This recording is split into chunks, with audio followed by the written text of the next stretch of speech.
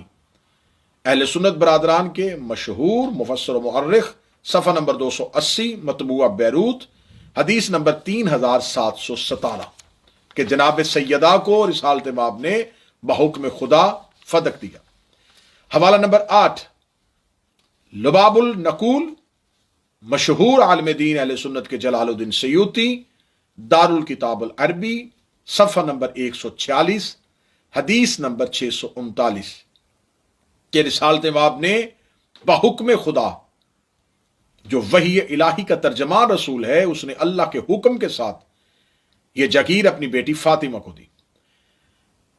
نواں حوالہ الدر المنصور فی التفسیر المعصور، جلد نمبر 5، دارالفکر بیروت لبنان کی چھپی ہوئی، صفحہ نمبر 273، بالکل انہی الفاظ کے ساتھ نقل ہوا کہ رسالت مآب نے اس آیت کے اترتے ہی اپنی بیٹی فاطمہ کو بلایا اور فدق اپنی بیٹی فاطمہ کو لکھ کے دے دیا۔ 10واں حوالہ تفسیر روح المعانی، جلد نمبر 8، مکتبہ امدادیہ ملتان، صفحہ نمبر 62، انہی الفاظ کے ساتھ پھر نقل ہوا کہ حکم خدا کے ساتھ رسالت مآب نے فدق اپنی بیٹی فاطمہ کو لکھ کے دے دیا۔ التفسیر مظہری الشیخ قاضی محمد ثناء اللہ عثمانی حنفی، دارالکتب علمیہ بیروت لبنان، جلد نمبر 4، صفحہ نمبر 242، انہی الفاظ کے ساتھ یہاں بھی حدیث نقل ہوئی کہ رسالت مآب صلی اللہ علیہ وآلہ وسلم نے اس آیت کے اترتے اپنی بیٹی فاطمہ کو بلایا اور فدق بی بی کو دے دیا۔ فتح القدیر امام شوکانی، دارالکتب علمیہ بیروت لبنان، جلد نمبر 3، صفحہ نمبر 278، 278،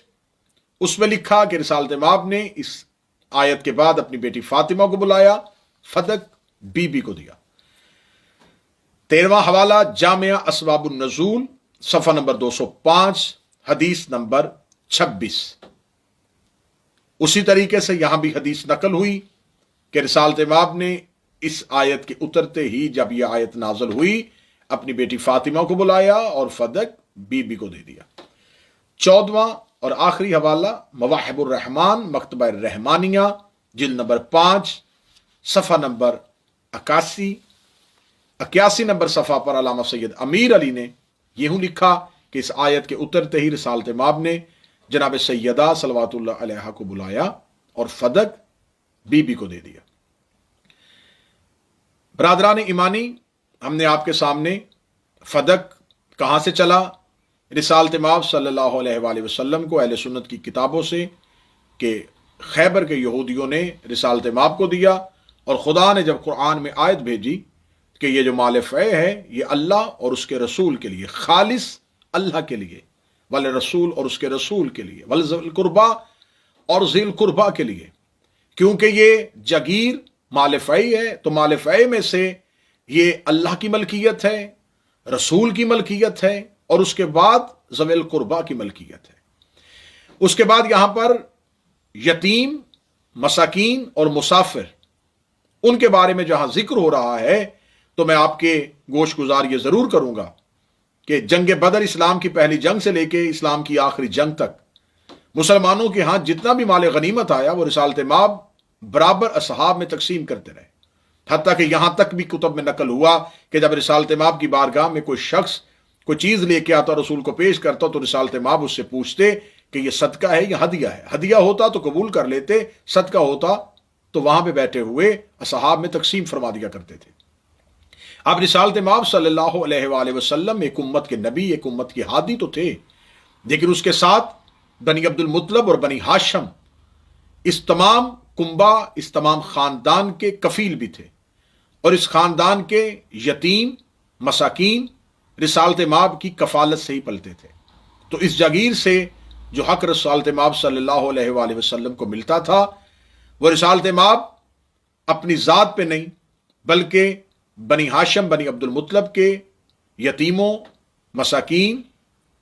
اور اس کے مسافروں میں تقسیم فرما دیا کرتے تھے۔ 7 ہجری میں یہ مال رسالت مآب صلی اللہ علیہ وآلہ وسلم کو ملا، اس کے بعد جناب سیدہ کے نام لکھ کے دے دیا، یعنی کہ اب اس بات پہ بحث بالکل فضول ہے